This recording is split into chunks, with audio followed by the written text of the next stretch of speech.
waxaana wanaagsan dhammaan akhyaartana daawanaysa email kastoo joogtaanba ku soo dhowaada mar kale iyo barnaamijkeennii falaqaynta qodobadan ku soo qaadanayno waxaa ka mid ah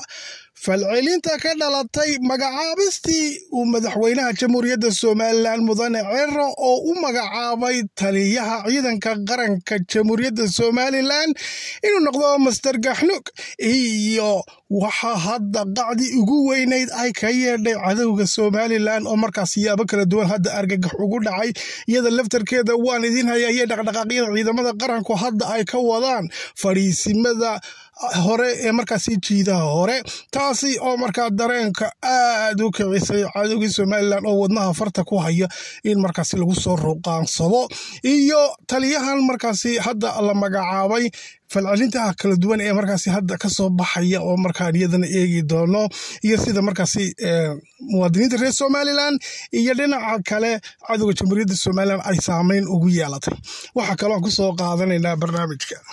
ninkii Mustafa Cagjar oo isaguna noqday ciigii waa ku bariyay oo markaas wadnaha farta ku haya maamulkiisa ee dawlad deegaankii Soomaalida oo markaa hadda u Soomaali oo dhan iskugu yeeray dhammaan wixii loogu yeeray jiray shanta Soomaaliyeed oo hadda markaas jijiga ku kulbiyay haddaba talow maxaa istusay ee hadda uu ka cabsi qaba iyo dhaqdhaqaaqyo la sheegay hawd reserve area oo markaas maamul gooniya inuu baxaan doonaya rabitaankooda oo markaa hadda uu hawl ama ololihii uu kaga hortagi lahaa uu la bilaabay iyo waxa kale ayaa qorshaha markii koobaad wafdi ka socda jamhuuriyadda Soomaaliland iyo dhinaca kale Soomaaliya oo jijiga ku kulmay iyo dadka qaar markaas sheegaya in ay isku furankii uu markaas hadda durtaba bilaabmay oo qorshe kale halkaas lagu karkarinayo oo la is ogolaysiinayo wixii markaas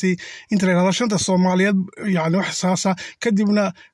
waxa la yiraahdo socialization isdhexgelintii markaas Soomaaliland iyo Soomaaliya isku soo dhaweynayay oo halka ka bilaabantay ay dadka qaarna u turjumanayaan sidoo kale waxaan ku soo qaadanaynaa barnaamijka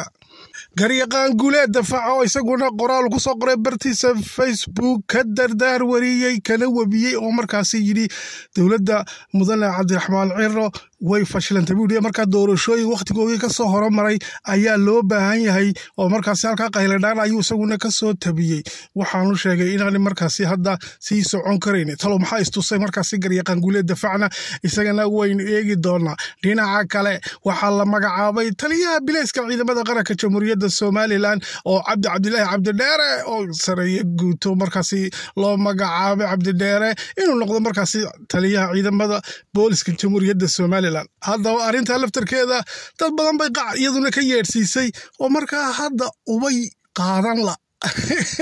qaar bay ga yaabiyay oo markaa Mustafa Martin ninka la yiraahdo habeenadaba ku doodayo lahaa nimankii habra wal doorashada waa laga guuleystay cirmiyu waa shay ku leeyahay yaani waa maxay habra washa loo sii magacaabay mar walba xilalkii loo badiyay maxaa loogu badinayaa qaar badan oo noocaas ayaa jira haddaba oo fikirkoodu sidaasi u gaaban yahay oo markaa u haysta habra wal malaha moodayaba yaa malayn bulmeel kale ka tirsan yihiin oo qaranka la wada leeyahay malaha uma haystaan waxaan falcelintooda halka la yaabaysa in Cabdiraxmaan Ciro ku dhaliilayaan leeyihiin waa maxay positionadan beesha habra wala badiyay leeyihiin ma cidla la diro qaarkood waxay leeyihiin ma lagu yareeyo qaarkood waxay leeyihiin muxuu magacaabay yaani hadda baroortii waa isqarsatayba talabaad waxa uga sii daray wasiirka amniguna waa nin habra wala Ciise Muuse haddana taliyaha booliskuna waa nin habra wala Ciise Muuse siday ku dhacday qaarkood taagay meesha habar jeclan halkan qaar baa u tumaya durbaanka waxa la leeyahay Allah habar jeclayeen oo dhiiga iyagina lagu karinayo qodobada iyo qodobo kale ayaan ku soo qaadanaynaa barnaamijka ku soo dhawaada waa hagaag aan ku bilowno barnaamijka sidaynu ognahay madaxweynaha jamhuuriyadda Soomaaliland mudane Cabdiraxmaan Ciro waxa uu magacaabay markaa hadda taliyaha ciidanka qaranka jamhuuriyadda Soomaaliland oo Master Gaxnug uu magacaabay sareeyo guuto Gaxnug waxaana haddaba la sheegay ninkan da'da yar oo markaa dad يعني ku jirto tamar iyo energy badan hadda in loo magacaabo dad badan ayaa soo dhaweeyay runtii de waxba kuma jablo ma garatay oo arin wacan sarayagaas de ma garatay nuux taani markaas la taliya laga dhigo madaxweynaha qaranka ka dhigtay isaga iyo markaas Mr. Dabagalaba waxaana hadda markaas dabaaldego ka socda fadhiisimada hore ciidamada qaranka jamhuuriyadda Somaliland markaasi ay ku leeyihiin gaar ahaan og oo markaa hadda tan imanka gobolku dhacay rasaas xoogan halka loogu dabaaldegayo oo markaas uu dabaaldeg ka socdo uma dabaashadayaan taliyooga cusub oo leeyihiin waa nin dhalinyaro oo nolol jaan qaadi karaya iyagoo markaa lahaadee taliyeen taani wuxuu ahaa magaratay nin waayeelo markaa wax dhowrayay oo lahaa warbalukaadii laakiin waxay ka filayaan yani taliyaan cusub in aan mar dambada gacantooda aanu dib u qaban doonin oo la ruqaasan doono oo markaasi huwantaya kooxahaasi markaa cagta la marin doono hambali ayaanaanu leenahay markaasi taliyaha cusub ciidanka qaranka jamhuuriyadda Somaliland hogaamin doona dhinaca kale waxaa la magacaabay si ognahay taliyaha ciidanka biliska jamhuuriyadda Somaliland sareeyo guto Cabdilaahi Cabdileere ayaa loo magacaabay marka يعني دوار رك هرت خبراء أو كرتله لكن حكيت دقيقة بيالله الله ينقوا عليه يعني واحد جتا هذا اللي صلنا مرة يقول لي هاي نكى مكتب الحوينة جمهورية السوماليلاند مستعرة باش يعمروا مو صيابي اللي هين تصالحان باس كستول مقعبة درجوين سرا يكون حياة إما كوزير كي أمن جنوا عبارة عيسى موسى هذا ما كلام قرأت تلينا يعني قارب غسلا وحسابنا يسكن مع قابو مقارو حبيت هاي با محاورة ولا حلو وديبيا ولا بديو ولا قوليستي ما سيرو لا دير بي امسيه قرنك اللي ودليه هي او ما قرتيد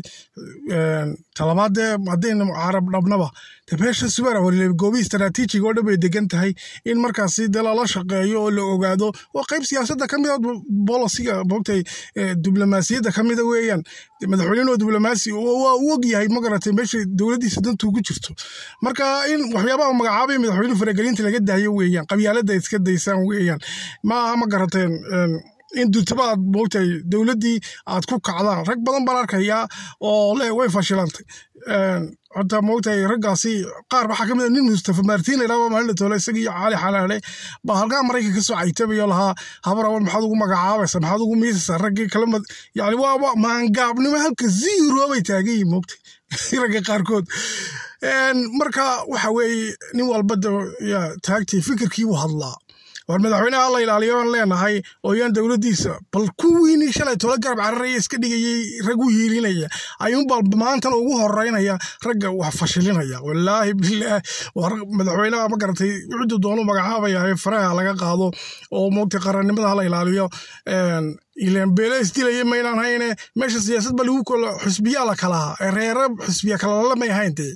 kuwa qabyaaladu madax martayo ayar fadhiista waleenahay dhinaca kale waxa weeye ma garatay iyadana aan eegi lahaa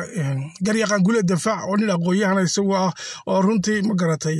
aanan ku dhaliili karin inuu garaad yar yahay ayaa waxa istusaan oo kale garan maayo isaguna halkaas uu soo qoray wuxuu dawladdu way fashilantay doorashooyin waqtigoodii ka soo hormaray hal la qabto wiil qoraal Facebook-giisa ku soo qoray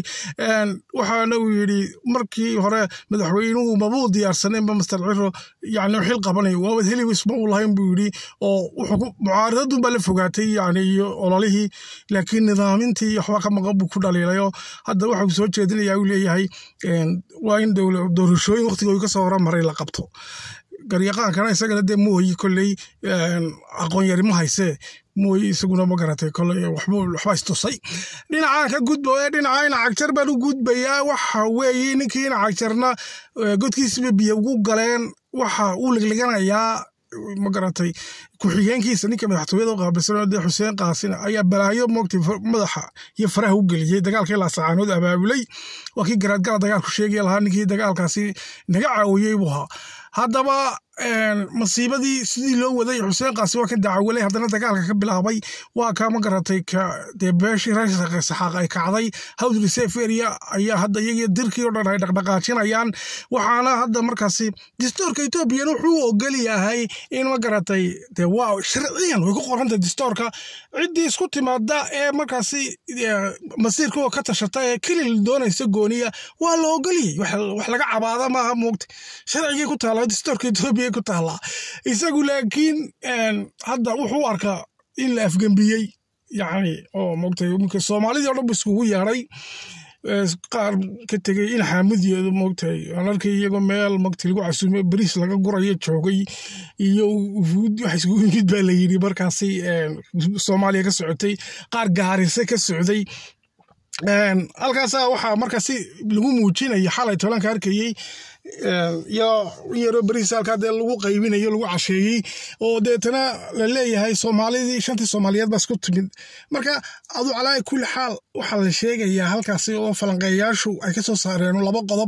qodob waxay sheegayaan siyaasiyiinta qaarkood ama dadka dee cilmiga siyaasadda aqoonta u leh iyo geeska afrikaba yacni ujeeddo weynba kale meesha ku jirta qaarkood ay leeyihiinoo isku furankii yacni ahayd soomaalida baa laisku soo dhoweynayaa oo yacni ujeedkuna ay tahay soomaaliya somaliland sidii isku wadahadaladoodii isjeclaysiinta iyo isku fururintiiba halkaasi laga bilaabayaabay qaarkood ay leeyihiin oo waa mawti dhinaca negatifeka fog baa laga fikriya leeyihin meesha fajiba ku aasan qodob kale qolo kale waxay leeyihiin waar waxba kuma aasane ninkani maamulkiisii godkiisii bay ugu galeenoo waxaa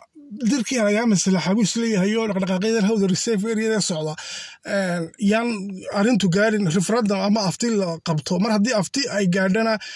saasuu ku go'ay maamulkaasi oo ku noqonaya kilil madax bannaan marka in waxuun la wasteeyo buu baahan yahay oo laga qawajiyo ayay moogtay falanqeyaasha qaarkoodna ay leeyihiin waa hagaag barnaamijkiina intaasuu ku dhan yahay tan iyo kulantideena dambe nabadgelyo